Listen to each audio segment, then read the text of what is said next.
we have a slide deck? Yeah. Okay. Should have. They're supposed to be.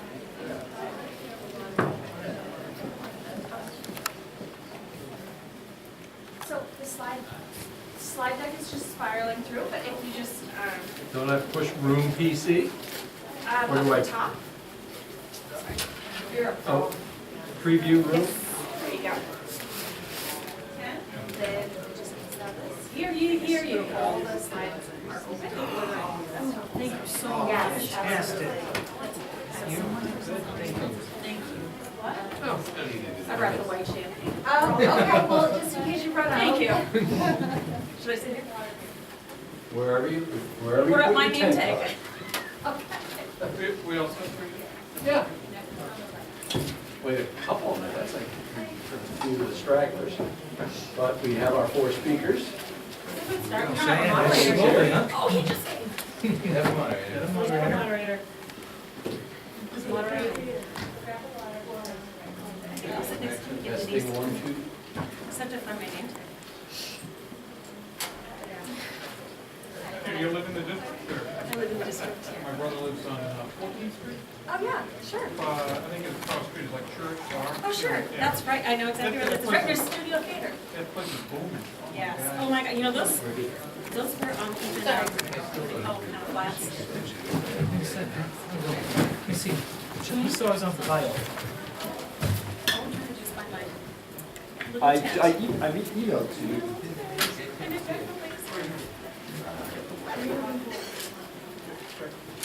There it is. There you go. I look like a bag lady or what? Yes.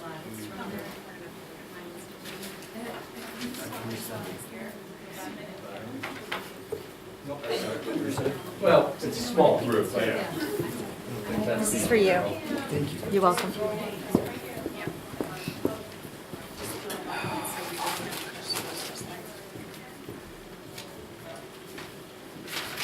So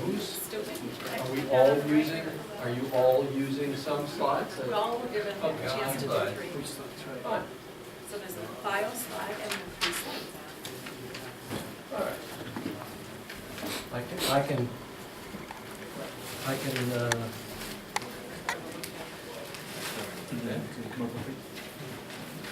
Just sent it. Did you send it? Yeah. Should we get everybody else?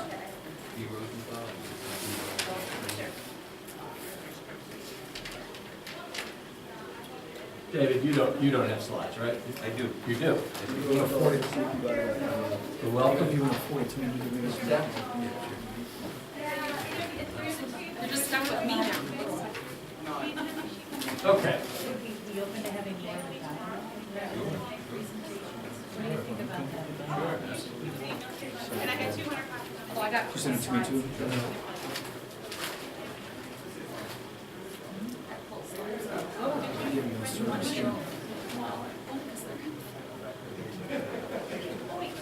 Hey, where's the nearest men's room?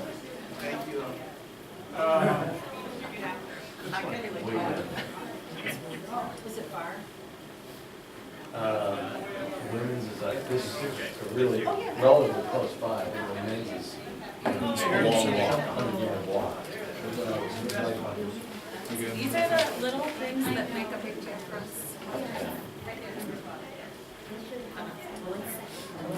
All set? Given that everything's Take as much time as you need. what was it scheduled for? It was scheduled for 7:45 to 8:30. So we got 25 minutes off. You guys have thrown the schedule off, let's go, come on, guys, come on. That's all the stand-up for my friend here.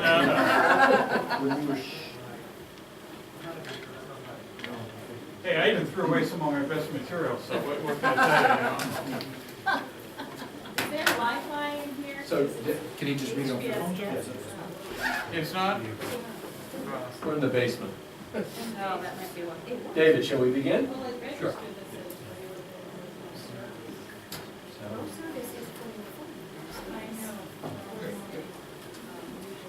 Okay, folks, thanks for sticking with us.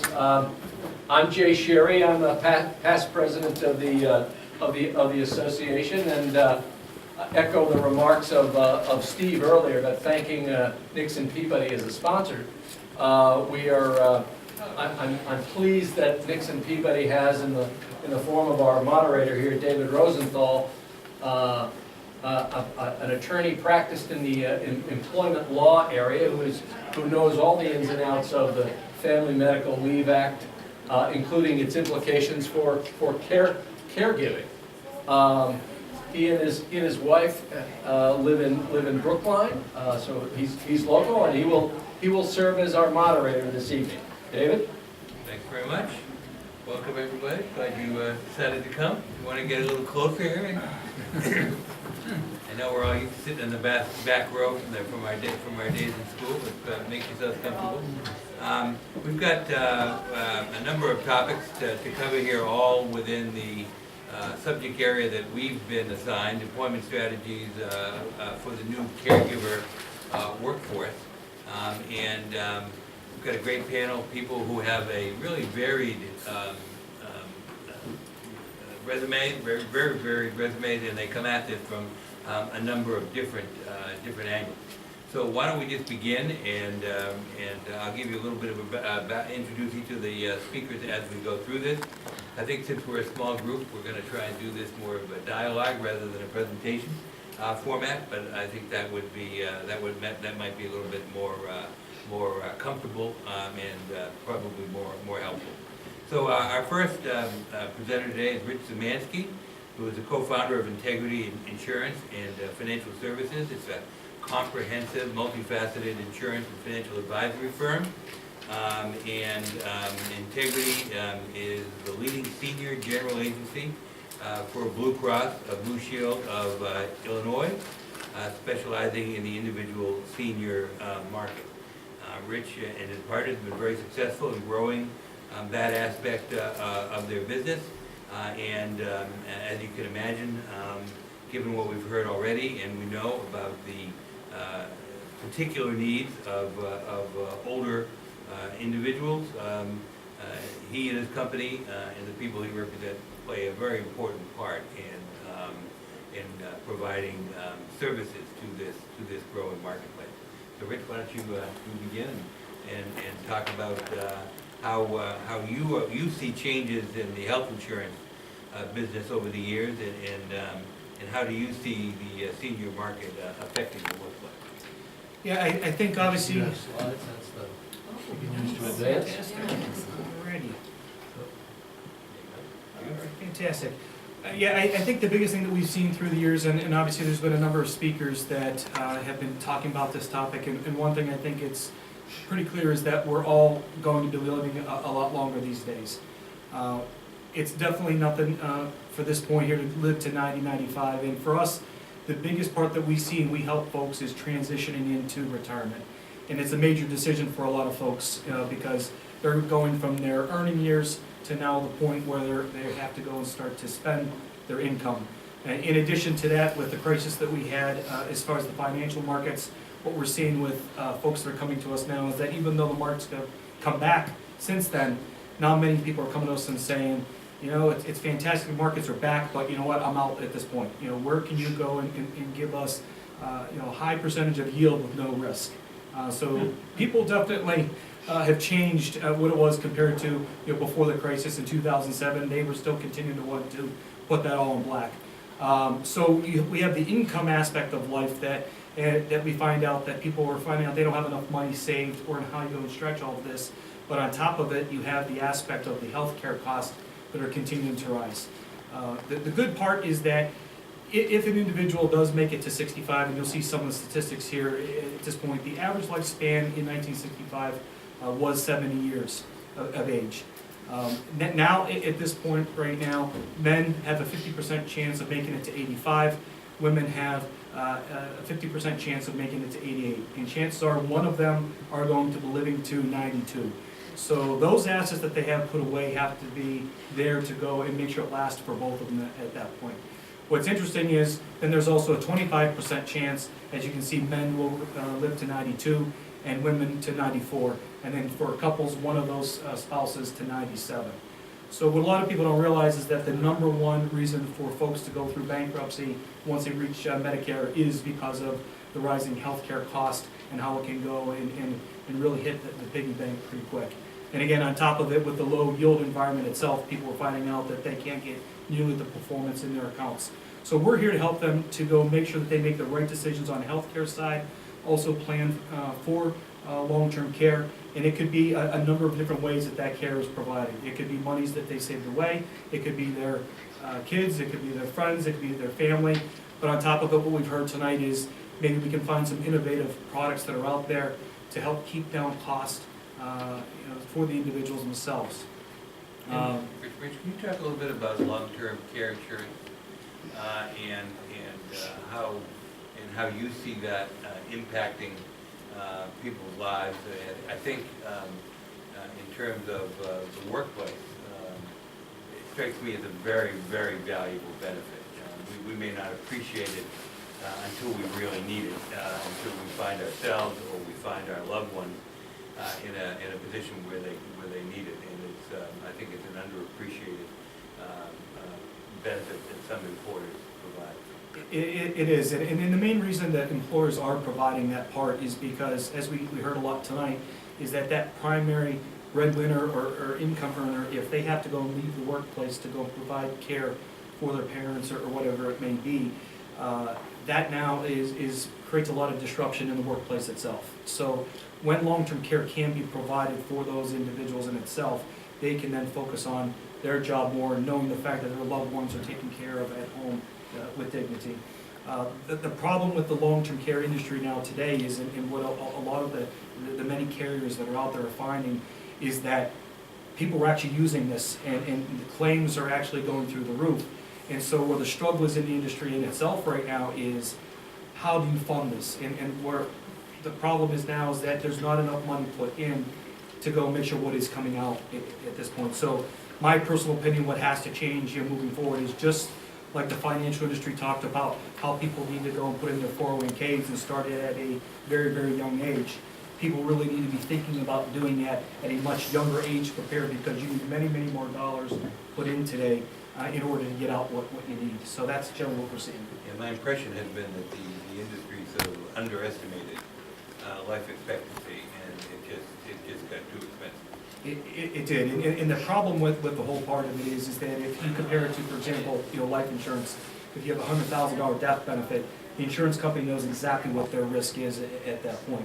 Whereas on the other side of life, it's very hard, and as with modern technology and science is getting better and better every day, people are living a lot longer, and the problem is that they haven't been able to fix the Parkinson's, the dementias, things that really can go and last for a long period of time. So you're exactly right. And then on top of it, what also hurt the insurance industry is those companies themselves are investing in typically more conservative investments.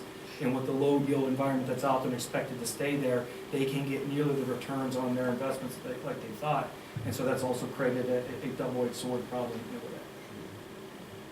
Is there, this is sort of off topic, but I'm curious, is there a danger that the shortfall is so great that it's going to actually create a serious business risk for some of these insurance companies that are out there? Yes, and as a matter of fact, a number of the carriers have come out reported lately, not to get too specific, but some of them come out lately reporting that they've had major losses because they're expecting more claims coming out than they expected. So my personal opinion, what we've also happened to see in the industry itself is that long-term care is a relatively new industry. It started in 1974 compared to the life insurance industry and many of the others. So what has happened now is many of the carriers are deciding just to get out of the marketplace in itself and realize it's just too much risk.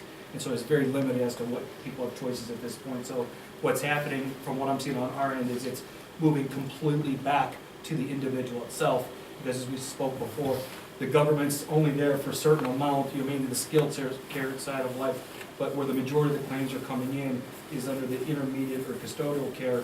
So it's ultimately moving back to those individuals. So for our end as retirement planners, our goal is to try to help them to go and make sure those assets last a long time.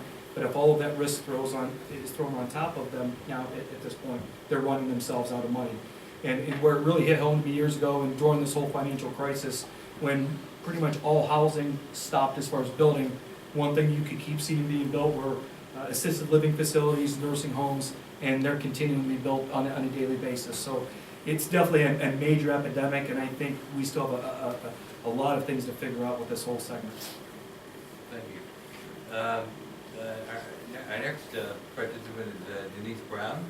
Denise, I was struck by your comments about, if you treat, if you provide, if employers help their employees take care of their parents, for example, and other family members, you will have the most loyal employees in the world. I was struck by that, and I've seen that myself in my own experience. Why don't you talk a little bit about that? So one of the things that I did recently was I surveyed working family caregivers. So they're working a full-time job and they're caring for a family member. And it wasn't specific to an age or a diagnosis, they just had to be caring for a family member. And I asked them, I think it was 20 questions. A couple of the questions I asked because family caregivers will say they don't like to talk about caregiving in the workplace. They're afraid to tell their manager, and they're not sure what to tell their coworkers. They're afraid that if they are upfront about a caregiving situation, it will hurt their career. That they'll be passed over for a promotion. That the manager will not understand what the situation is. What was interesting is, I asked in the survey, have you talked about caregiving with someone in the workplace? And they could choose manager, coworkers, human resources. And so they did talk to some of them did talk to their managers. And then I asked the follow-up question, what's the impact because you were upfront about your caregiving situation? And they said, I felt better just talking about it. So you can imagine the stress of withholding information about something that impacts your day before you go to work, during your work day, right? Because you're getting phone calls, or you're worrying, or you're trying to set appointments, and then when you go home, you're still in a caregiving situation. So if you can imagine the stress of withholding that from people you work with, just the release of that information helped them feel better. I also asked, do you know others in the workplace who are in a caregiving situation? And the majority said no.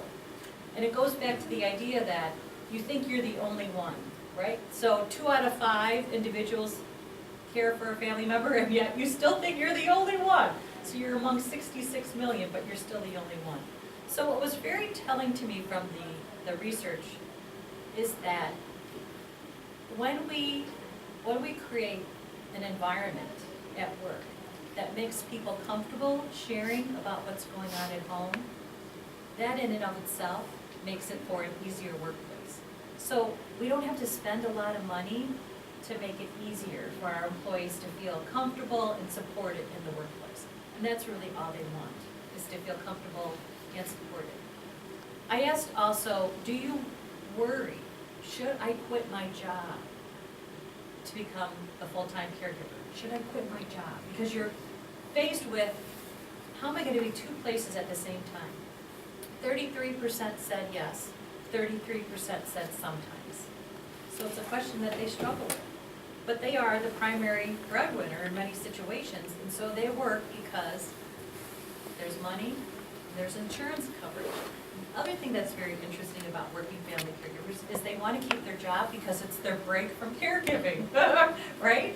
You go to work, you get a break from caregiving, and you also get a break by focusing on something else that's not caregiving. It's exactly what you hear from young mothers.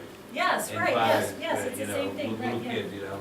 Yeah. And you say, God, it must be so hard going home after work and dealing with 3 kids, you know. And I said, but coming to work is like my only break. Yeah, right.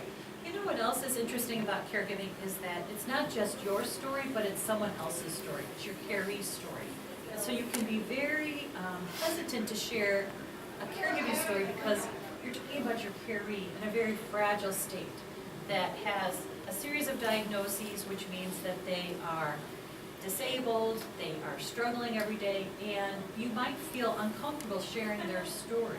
So sometimes it's hard to separate yourself from your caree in a caregiving story, which adds to, should I really be talking about this? Because this is really talking about something that my caree doesn't want to talk about. My caree doesn't want anyone to know about the diagnosis of Alzheimer's. Or I can't really tell everyone that I was up late last night with my mom because of her incontinence. That wouldn't be something that you would feel comfortable sharing. And yet, if you just are able to find the words, it can be helpful. One of the other questions I asked in the survey is that, are you aware of your employer sharing information about resources which can help? And the majority were not.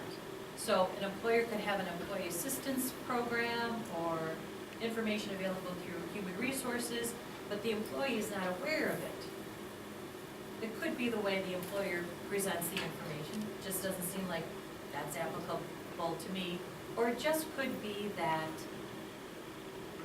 the way that they look for information isn't where the information is. So I think that's something to really be aware of. If managers talk about caregiving situations, if executives talk about caregiving situations, I think that helps with communication, and I think that helps employees talk about their own personal caregiving situations too. It doesn't get the same amount of attention, I think, that caring for, little kids, for example. Absolutely not. Yes. Right. There's a lot of emphasis on that in the recruitment process, Right, if people right. want to know what kind of flex time arrangement I'm going to have, can I work part-time? People don't, if you're 50 years old and you've got elderly parents, it's generally not the same, you're generally not asking that sort of question. But I've got a client who actually did that. He went to work for NASDAQ, of all places, and he was a very valuable business developer.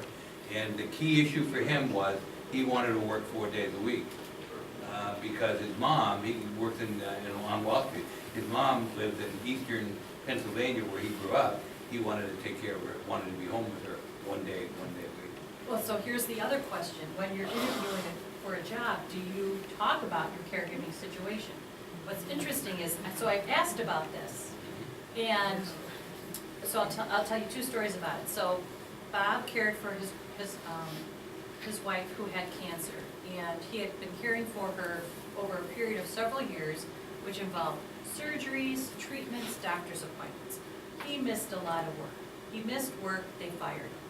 So he's back out in the workforce, he's back out looking for a job, and he just decides, you know what, I'm just gonna tell everyone that I interview with, this is my situation. My wife has cancer, I have doctor's appointments, she has treatments that I need to be a part of.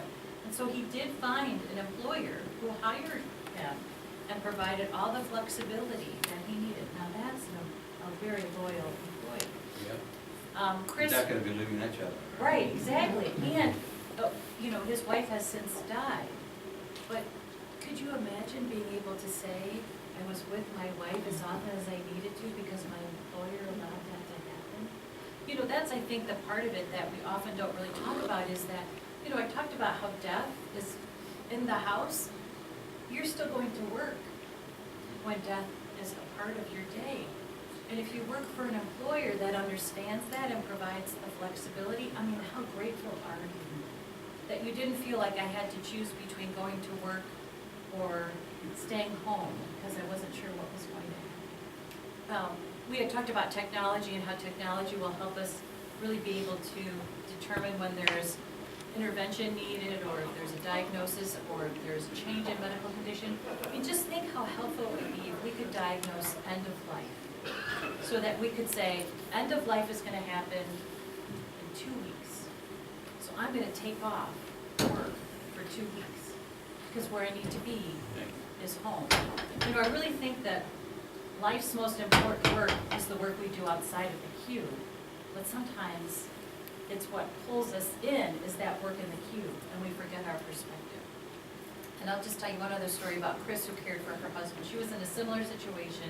Her husband has a chronic condition that he was born with, and his health is up and down. So sometimes there's a lot of doctor's appointments, sometimes they have difficult nights, but it's not all the time. And when she was looking for a job, she did the same thing. She said, look, I care for my husband, he's on disability, he's home, his care needs are erratic. I said, we understand. And so, since she's worked for this employer, when she's needed time off, they've really worked with her. And again, she is just an incredible employee for them. Thank you. I didn't give you didn't tell you that Denise is the founder and operates a website called caregiving.com, and it's the place to go. That's right, you heard it, you got the endorsement. It's the place to, it is the place to go for your questions and really a great resource about the resources that are available to people in this situation. So Kathy's our next speaker, who, as she said, is from the government. She's worked with the EPA for 15 years, and in the government altogether for 30 years, and really has been a leader in identifying issues in the organizations in which she's worked, relating to caregiving and relating to aging. Kathy, tell us about your perspective on this problem. Well, I guess the most important thing to say is that, again, just like was discussed about children, being sort of a population where there were actually groups from the outside that said we need to be looking from an environmental standpoint at children as a special population. There was nothing for elders. Wouldn't you love to have a special day, like when it's take your kids to work day? Take your caree to work day? This is, and wouldn't they love to meet all your colleagues at work too? But, I sort of feel like it is sort of, where I think we used to have, people who had different abilities that were kept, shunned, hidden and not visible. And as we get older, we have, the mobility issue. So, I think that, I think it would be great to have much more emphasis and discussion, conversation about something that's so part of life. This isn't, as you said, just invented. We've been doing this for a very long time. The difference is that, we've been successful. A lot of environmental actual things about getting safe water to drink and clean air to breathe, that we've got people that are longer. It's not the medical things that are keeping us there, but, we save lives where they used to maybe not have survived, a plane crash or a car accident or being hit on the street. So we keep them as vegetables, hooked up for very many years.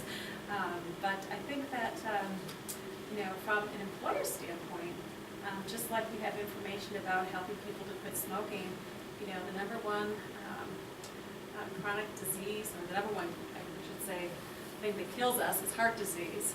And a lot of people know about, cholesterol, and they know about, taking an aspirin and high blood pressure being risk factors. But, where you live in the United States or in the world, could be a major risk factor just because you live in a place with poor air quality. And while we used to have London fog, I know I'm talking about the issues, but I can't get away from it. Now it's invisible. We can have particulate matter in this room because people used to smoke, and then it's still in the chairs that we're sitting on, and we've actually found health effects from that. So if you're concerned about the health issue, and I'm actually for EPA, one of the representatives for the, under the Affordable Care Act, they created the National Prevention Strategy, and now we're really looking at health and all policies.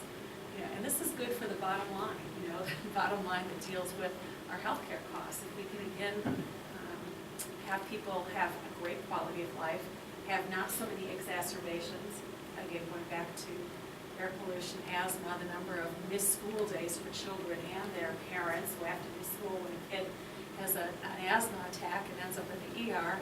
Those are really costly things. And now we're learning that the environment, which could be the work environment, could be where we live, or where we play or where we go to school, has a huge impact where we are for so long during the day, that can contribute to healthcare issues. If you want to look at dollars and cents from an employer, it makes good sense to know about environmental hazards and be part of the solution, I would say. And I think too, if you think about the weather that we've just been experiencing here and in DC, and other parts of the whole country, for God's sake, the southeast has been really bad too. When we have problems, severe weather issues, can the caregiver, let's pretend they're paid, can they get to the person who they're caring for? And if they don't live in the same house, how is that person going to get there? It's the same issue that hospitals probably deal with their staff. But, you know, it almost begs for, and I am pleased, I know it's a start. I was disappointed, obviously, I think many of us who care about aging were sad that we lost the Class Act because it wasn't workable under the Affordable Care Act. But there is a new caucus that was just announced on Monday. This is the first step, it's not the answer. But Assisting Caregivers Today caucus was just launched on Monday, bipartisan caucus in the Senate and the House to hopefully work on this issue that's bipartisan. You know, it's not just Democrats or just Republicans who have the issue of caregiving, we all do. And if we're lucky to live long enough, you know, we'll be doing it for many years too. But that may also say that it's going to take, I live in a co-op in DC, that it may be taking a neighborhood or a community. I think where I grew up, we had caregivers for all the neighbors who knew what we were up to at all hours when my parents worked. And it may be more of us, you know, getting back to, you know, small is beautiful in the community. I know this is sounding like kumbaya, but employers have figured that out too. That a happy employer or a productive employer is also someone whose needs are being taken care of. And I've heard of the industries doing software that have huge turnovers. And the same thing in healthcare with low wage jobs that had huge turnovers, and the cost to the employer was tremendous. And I think to understand, sort of just, you know, getting up to speed on some basic things that are going to be happening, and some small changes that have to do with flexibility. You know, now we have the government closed to save lives from the street hazards, risking your life going down the sidewalks. But we can work at home. You know, we've got the computer age. You know, but you know, with caregiving, it's great that we've got all these things that we can do.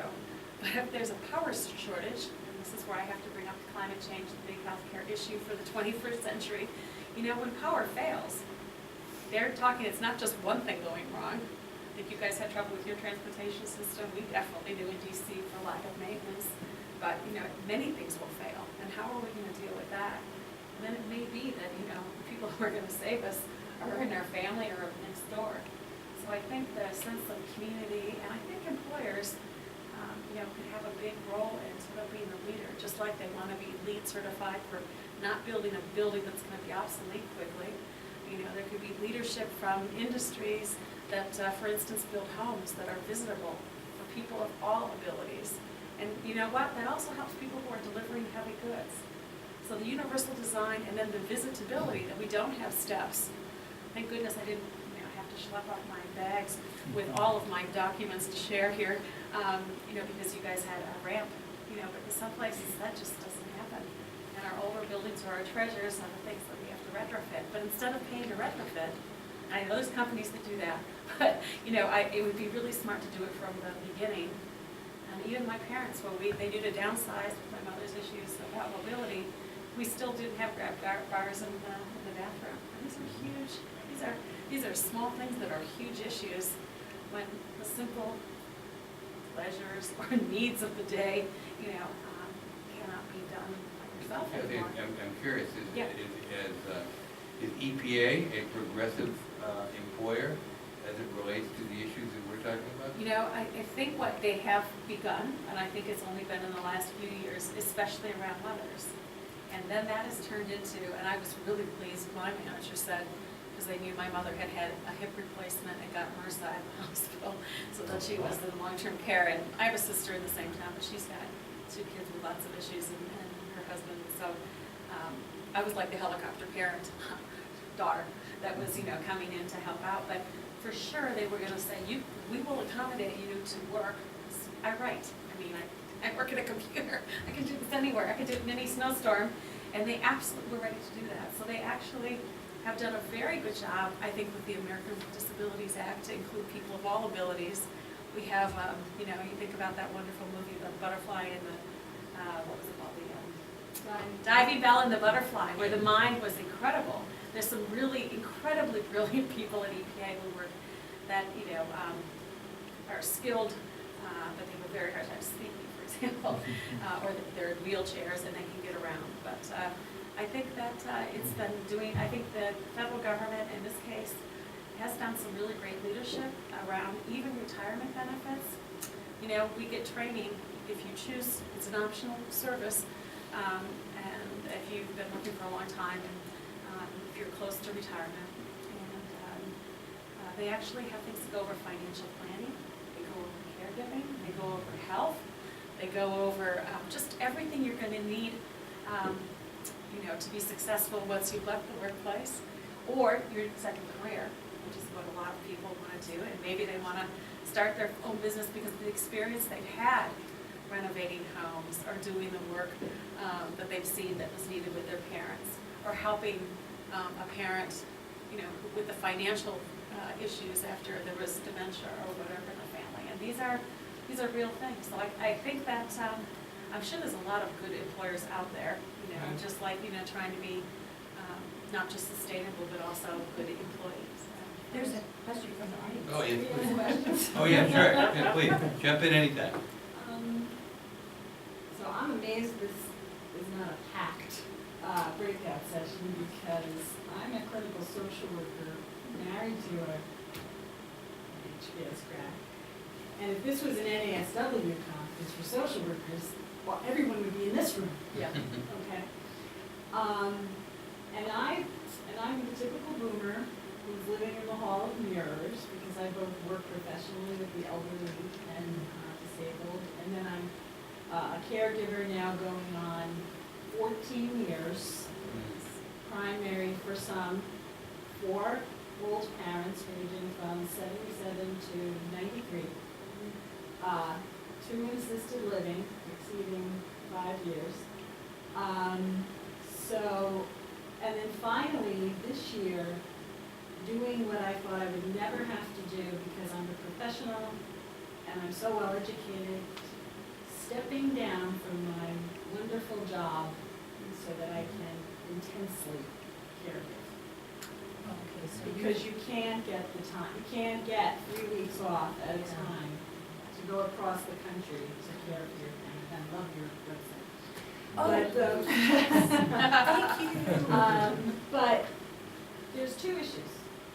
One is how are employers going to help their workers? And the other is, this is one of the hottest sectors, I think, of the economy in terms of growing jobs. Good jobs for, many different levels of the population, everything from caregiving to transportation to all these services that are going to serve us boomers. But I will say that, and I'm so glad the EPA is here, I'm outraged that we have it so tough in the United States. We are the toughest country. There is no tougher country that you can live in. If you are aging or a groomer working to help your family, because either you're the family on your own, you think you're on your own, to pay for everything, do all the care, manage the very complicated provider-based, not patient-based health system.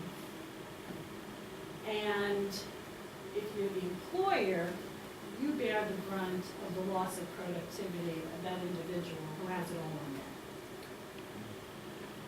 there. What's so interesting about what you said, there's a couple things, and that is, if we keep the family caregiver in the workforce, we help them with their own retirement plan.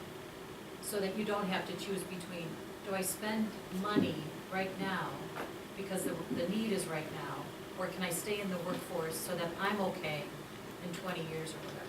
And the other part of it is the solution, our economic stimulus is in helping family caregivers, right? That's where the job creation is.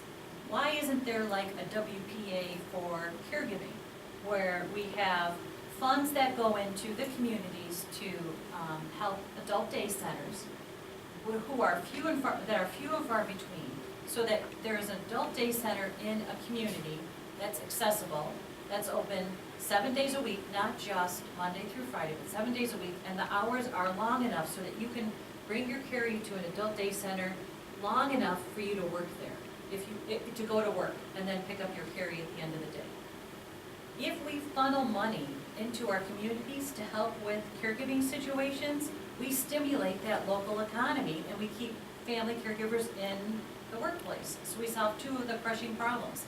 our economy now and our economy later.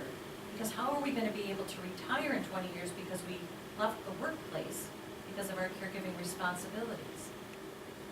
So could I ask you a question? So Sure. you asked yourself that question, should I leave the workforce to become a full-time caregiver? Do you remember when you first started asking yourself that question? Well, I was so sure that I had all the bases covered, but, as you add each parent or each another right. person to care Yes, for, right, yeah. Yeah. then, eventually the battle will break. Yeah, And so then right. you just have to face the fact that you're at the critical juncture right now, and you're gonna need more time than you thought you could, more time than the Family Leave Act is gonna give Right, you, right, more time because you don't have long-term health care insurance. right. There is no one else. You're going to have to do it. And so, you just can't not do it. Right. So Right. you can be as savvy, you can be as well educated and my family is, but I think we've employed every strategy, but going on over 10 years, I'm surprised Aflac isn't here tonight, because Aflac is the supplemental insurance Sure. that deals with all the other expenses, when you have a person in your family who's ill, they might be going for cancer treatment at Dana-Farber, but somebody's driving them there, paying for the gas, paying for dinner at Obanpan downstairs in the lobby, and, doing all these things and all of these aggregated expenses. So, but again, I think because social workers have a global perspective and we understand how it is in other countries, and we know that in England, if your elderly parent breaks their hip, you get a prescription for an aide. And they Yeah. come Yeah. to your house. Yeah. You don't hire them. You don't go through it, So we understand how tough we have it. I think the future belongs to the cooperators, co-ops, but we're not asking ourselves, should we be like France and be going toward all nonprofit? Should we be, because every country now has all hybrid systems, I always laugh because a reporter once said, well, there's only one purely socialist medical system in the whole wide world, and most people don't know what it is. When you're thinking of these countries that might be socialist, they say it's the American DNA. It's the only one. So we have like a hybrid system, but like, where is this all gonna end? Right. It's so tough for the families, because Right. we think we have to bear it all ourselves. And it's so tough for the employers who, no matter what your response is, you are going to lose productivity. And I see it on both ends of the perspective. For the privacy of your caree, you don't discuss a lot of the things that you're going through. You don't discuss forget your second shift, your third shift, that you've worked from 8 o'clock in the morning until midnight, because your parent needs eye drops that you can only administer 5 minutes before they go to sleep. And it can't be given at any other time. So that means you have to be there at 11 o'clock p.m. And then you have to be back there at 5 a.m. So, your employer can do so much, but it's scary to invoke the FMLA, because you may need it again. Sure, right. Like when Might do need you it for invoke yourself. it? God forbid. So it's on these two ends, but we really aren't discussing, and even tonight with this wonderful panel, how tough we have it. Right. And it's getting tougher every single day. Yeah, oh, yeah. And even with FMLA, it's unpaid. So. It is. And you remember when they took that out, when they were negotiating it during the Clinton administration, it was proposed as a paid leave. Do you remember that? And that got taken out probably in the 11th hour. And if you remember, even before that, when, if any of you remember Dan Ostenkowski, when he was head of Ways and Means, he got catastrophic, Yeah, he's a criminal, but. he got catastrophic health care coverage passed. Yeah, when they right. repealed it. Yes, So we have no catastrophic Yeah, right. healthcare option in the United States, either for living, paying for it, caring for it. We have no catastrophic option. I do think we're moving towards a realization that there needs to be some sort of paid FMLA. There are 4 states now that provide for that. Interestingly, Washington State passed it 3 years ago, but because it's a state-funded program, they have yet to actually appropriate the money to put it into effect. But I do think that's a trend that I think we're going to see more and more states going towards some sort of state-funded FMLA leave. It's not going to be employer-funded. It's going to be state-funded. It's going to be paid out. Well, we're going to pay for it ourselves. In a sense, it's going to be payroll tax. But it's I think that's something you'll see more of. But the problem with FMLA is not everybody's eligible for it. Small employers generally are not. Right. And it only lasts for 12 weeks. And these kinds of programs we're talking about tonight don't last 12 weeks. Right. You know. I'm sorry, Yeah, go ahead. and you can't also judge when the crisis is gonna happen, right? So everything is fine Monday morning, but then Monday midnight, it all just, and you don't know how long it's gonna last either. And it's not just one crisis and done, it's one crisis until the next crisis. It's really a series of crises that you go through when you're caring for someone, because the chronic illnesses are so unstable and so unpredictable. Yeah. I mean, intermittent FMLA leave is available. You can take literally hundreds of hours in 1 hour increments. And when crises arrive, you can go and you can do it. But people are afraid to take that because your employer is not going to be happy with you disappearing. Sporadically, even on a scheduled basis. It's just not going to be happy with you doing it. I don't see a lot of FMLA. I see a lot of FMLA cases involving people with their own serious health conditions. I see very few cases involving caregivers, and I think the main reason is people are just afraid to use it for that purpose. Either they're afraid to use it or they're saving it up. But I think it's mainly they're afraid to use it. Yeah.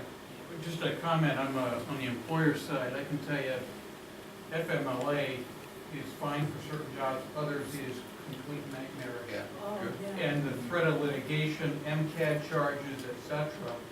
And so what ends up happening is, and I'm not saying we do it, but what happens is people who think there may be issues, they don't get hired. Well, If true, you- right, If you yeah. think there's gonna be issues on the back end, you don't let them in the front door. And so what ends up happening is when all the burdens continue to be on the employer, and I think a lot of these things are, well, I can work at home.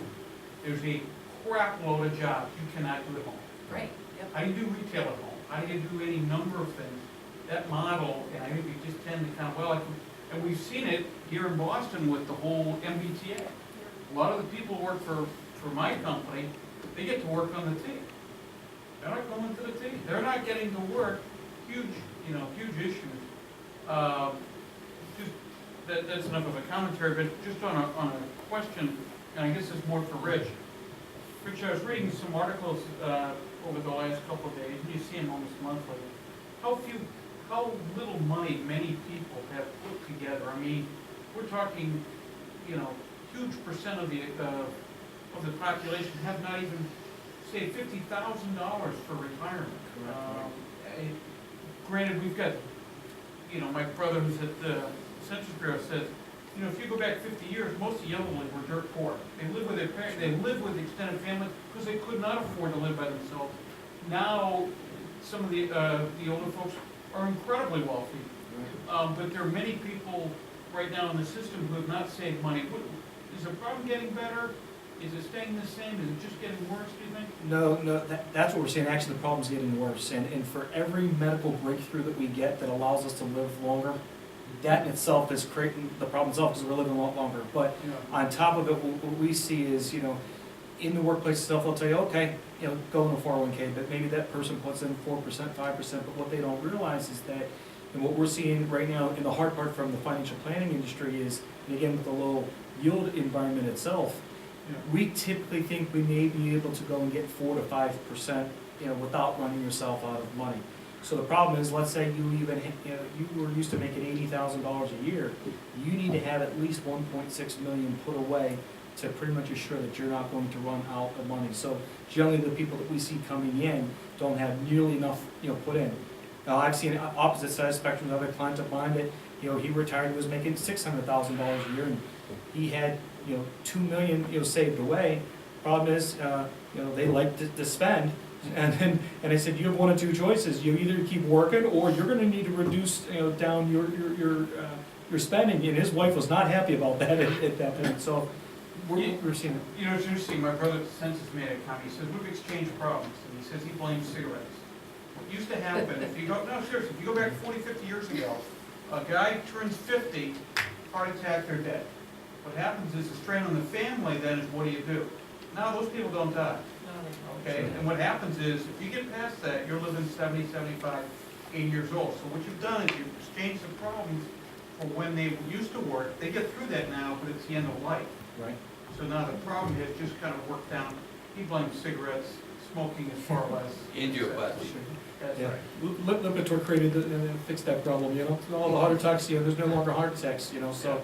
Yeah, no, we're definitely seeing a lot of that, and going back to your point as far as making those decisions, and that's the hard part that people are making, and let's say even, something does happen to your loved one and they are in a better place, trying to get back into the workplace, especially if you're 50, 55, is much tougher at that point, and especially if you want to get back to that same income that you were earning, it is very tough. So, to me, going back to, there's a bigger issue out there, and every day it's getting worse, and I think it's going to take a collaboration of the government, it's going to take a collaboration of industry itself, to put all these things, together. And what's happened is, even with the recent health plans that have come out, is that a lot of health plans now are and everyone's encountering higher co-pays, higher deductibles with that. So people are putting more out of their pocket now at that point also. So that's also exacerbating the problem as well. Mr. Bright, do you think we're gonna see pressures on food companies where so much of this chronic illness, diabetes is going to absolutely explode? Right. I mean, you think we've got problems, you ain't seen nothing yet. I mean, Absolutely. people through the system, do you think we're gonna start to see, pressure on the fast food companies and people who literally, people are eating themselves to death? Yeah, we see that a lot, and one of the statistics that I heard earlier, which I've heard before, is 80% of our problems today are 20% of the conditions, and if we can get those conditions under control, and diabetes is the big one, that will help bring overall costs down, with those things. But I definitely see increased pressure because of it increasing the healthcare costs themselves. But one of the things that I've had the opportunity to talk to some of the other folks that are here. One of the things that I know from the healthcare industry, again, is what we're trying to do is to do more on the preventative side before the problem gets bigger. So whether it's the monitoring the device, and as a matter of fact, my mom's a diabetic and she's 70 and doesn't get around nearly like she does, and she's back in Pittsburgh and I'm in Chicago, so I told her, I'm going to get her one of these Fitbit devices, and I'm going to monitor to see how many steps she did for the day, and if you don't do enough, I'm going to call you, and I'm going to have my sister come over and visit you. So, but I think there's going to be devices out there that can help maybe the caregivers to go and to monitor their loved ones to help them. So I think it's going to have to take a collaboration of many different directions. She puts it on the dog, right? I think- Yeah, we're just gonna say, the I Curie think has to wear it though. In light of the hour, we've certainly gone well over our target here. I think, can we give a round of applause to our panel here? David, Rich, Denise, and Kathy. We very much appreciate it. I'm sure you'll be around for a couple of minutes for some offline questions. Thank you all for coming this evening. Thank you. Yeah. Thanks for having us. Yeah, thank you so much. Yeah, definitely what you